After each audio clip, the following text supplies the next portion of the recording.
प्रेम से बोलिए वृंदावन बिहारी लाल की जय। जय जय सीताराम।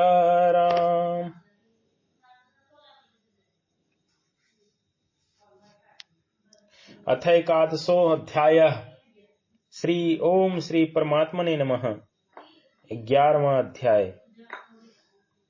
अर्जुन बोले, केवल मुझ पर कृपा करने के लिए आपने जो परम गोपनीय अध्यात्म विषयक वचन कहे हैं, उससे मेरा यह मोह नष्ट हो गया है। क्योंकि हे कमल नयन, संपूर्ण प्राणियों की उत्पत्ति तथा विनाश मैंने विस्तार पूर्वक आपसे ही सुने हैं और आपका अविनाशी महात्मय भी सुना है। हे पुरुषोत्तम, आप अपने आप को जैसा कहते हैं, यह वास्तव में ऐसा ही है। हे परमेश्वर, आपके ईश्वर संबंधी रूप को मैं देखना चाहता हूँ। हे प्रभु, मेरे द्वारा आपका यह ईश्वर रूप देखा जा सकता है। अगर ऐसा आप मानते हैं तो हे योगेश्वर, आप अपने उस अविनाशी स्वरूप को मुझे दिखा दीजिए। अर्जुन कह रहे हैं कि मैं तो आपको जान गया हूं, लेकिन अब आपका रूप देखना चाहता हूं। अगर यह संभव है तो मुझे दिखा दीजिए। श्री भगवान बोले, हे पृथानंदन, अब मेरे अनेक तरह के और अनेक वर्णों, रंगों तथा आकृतियों वाले सैकड़ों हजारों अलौकिक रूपों को तू देख। उपदेश दो प्रकार से दिया जाता है, कहकर और दिखाकर। पहले 10वें अध्याय में भगवान अपने समग्र रूप का वर्णन किया कि मैं अपने एक अंश से संपूर्ण जगत को व्याप्त करके स्थित हूं। और अब इस अध्याय में भगवान अर्जुन के द्वारा प्रार्थना करने पर उसी रूप को प्रत्यक्ष दिखाते हैं। हे भरत वंशोद्भव अर्जुन, 12 आदित्यों को, 8 वसुओं को, 11 रुद्रों को और 2 अश्वनी कुमारों को तथा 49 मरुद गणों को देख, जिसको तूने पहले कभी नहीं देखा। ऐसे बहुत से आश्चर्यजनक रूपों को भी तू देख। 12 आदित्य, 8 वसु, 11 रुद्र और 2 अश्वनी कुमार, ये 33 कोटि 33 प्रकार के देवता संपूर्ण देवताओं में मुख्य हैं। ये सब देवता भगवान के समग्र रूप के अंतर्गत हैं। 33 कोटि 33 प्रकार के देवता मुख्य हैं। हे नींद को जीतने वाले अर्जुन, मेरे इस शरीर के एक देश में चराचर सहित संपूर्ण जगत को भी अभी देख ले। इसके सिवा तू और भी जो कुछ देखना चाहता है वह भी देख ले। भगवान अपने शरीर के किसी एक अंश में संपूर्ण जगत देखने की आज्ञा देते हैं। इससे सिद्ध होता है कि भगवान श्री कृष्ण समग्र हैं और उनके एक अंश में संपूर्ण जगत अनंत ब्रह्मांड है। जब संपूर्ण जगत भगवान के किसी एक अंश में है तो फिर भगवान के सिवाय क्या शेष रहा? सब कुछ भगवान ही हुए। परंतु तू इस अपनी आंख चर्म चक्षु से मुझे देख नहीं सकता, इसलिए मैं तुम्हें दिव्य चक्षु देता हूं, जिससे तू मेरी ईश्वरीय समर्थ को देख। पश्य क्रिया के 2 अर्थ हैं, जानना और देखना। पहले गीता में पश्य ये योग में ईश्वरम पदों से भगवान को जानने की बात आई है और यहाँ इन पदों से देखने की बात आई है। तात्पर्य यह हुआ कि जानने में जो आता है वह भी भगवान है और जो देखने में आता है वह भी भगवान है। इतना ही नहीं, जानने और देखने के सिवाय जो कुछ है वह भी भगवान है। सद सत परम यत। संजय बोले, हे राजन, ऐसा कहकर फिर महायोगेश्वर भगवान श्री कृष्ण ने अर्जुन को परम ईश्वर विराट रूप दिखाया। भगवान को महायोगेश्वर कहने का तात्पर्य है कि भगवान संपूर्ण योगों के ईश्वर हैं। कोई ऐसा योग नहीं है जिसके ईश्वर स्वामी भगवान न हो। सब योग भगवान के ही अंतर्गत है,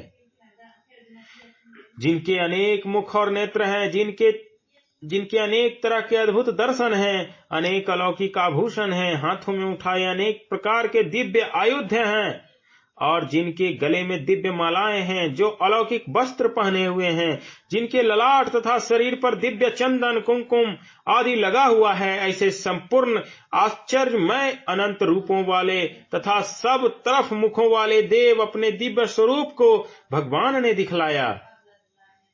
अगर आकाश में एक साथ हजारों सूर्य का उदय हो जाए तो भी उन सब का प्रकाश मिलकर उस महात्मा विराट रूप परमात्मा के प्रकाश के समान शायद ही हो, अर्थात नहीं हो सकता। यदि हजारों सूर्य का प्रकाश भी हो जाए तो वह भी है, तो वह भौतिक ही है, परंतु भगवान का प्रकाश दिव्य है, भौतिक नहीं। सूर्य में जो तेज है वह भी भगवान से ही आया है। उस समय अर्जुन ने देवों के देव भगवान के उस शरीर में एक जगह स्थित अनेक प्रकार के विभागों में विभक्त संपूर्ण जगत को देखा।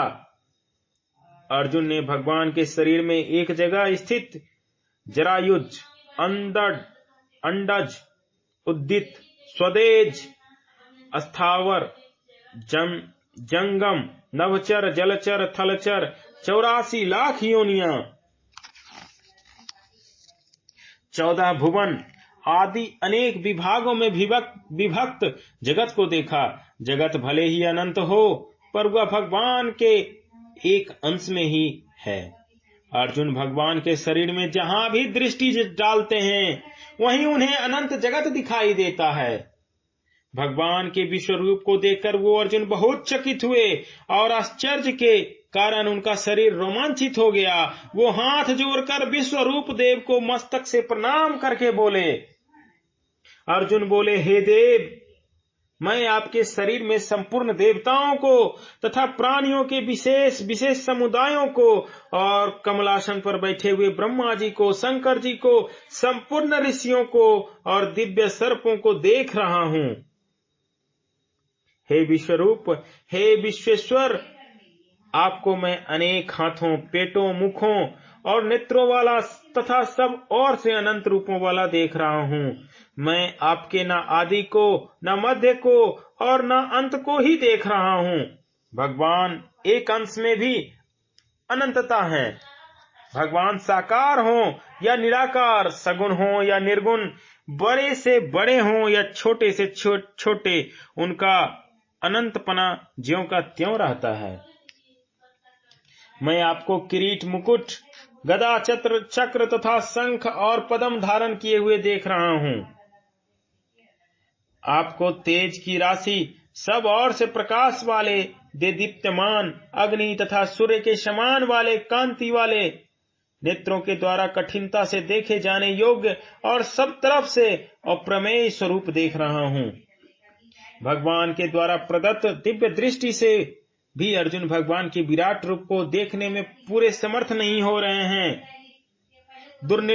दुर्निरीक्षम, इससे सिद्ध होता है कि भगवान की दी हुई शक्ति से भी भगवान को पूरा नहीं जान सकते। इतना ही नहीं, भगवान भी अपने आप को पूरा नहीं जानते। यदि पूरा जान जाएं तो वो अनंत कैसे रहेंगे।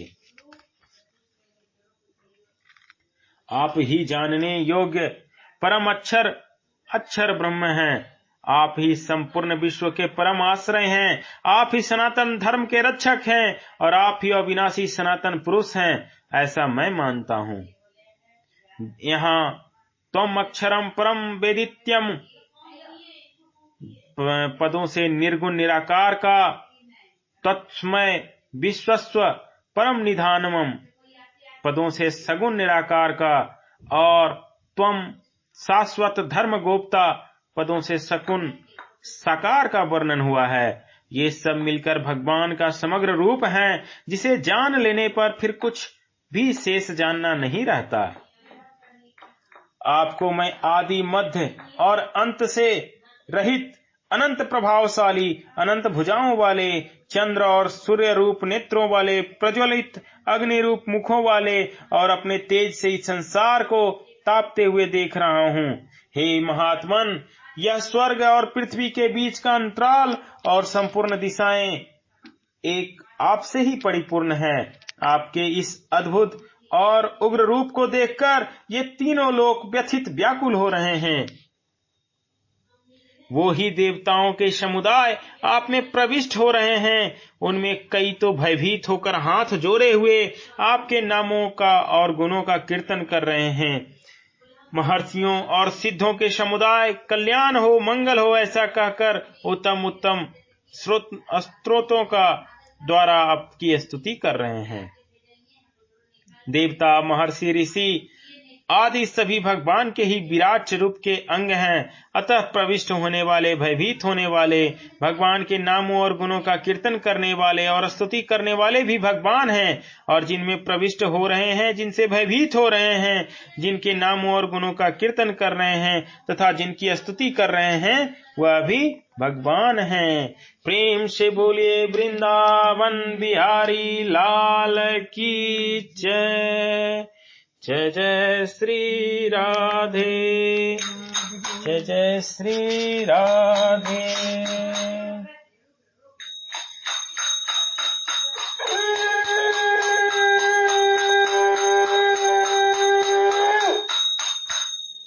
जय जय सीताराम।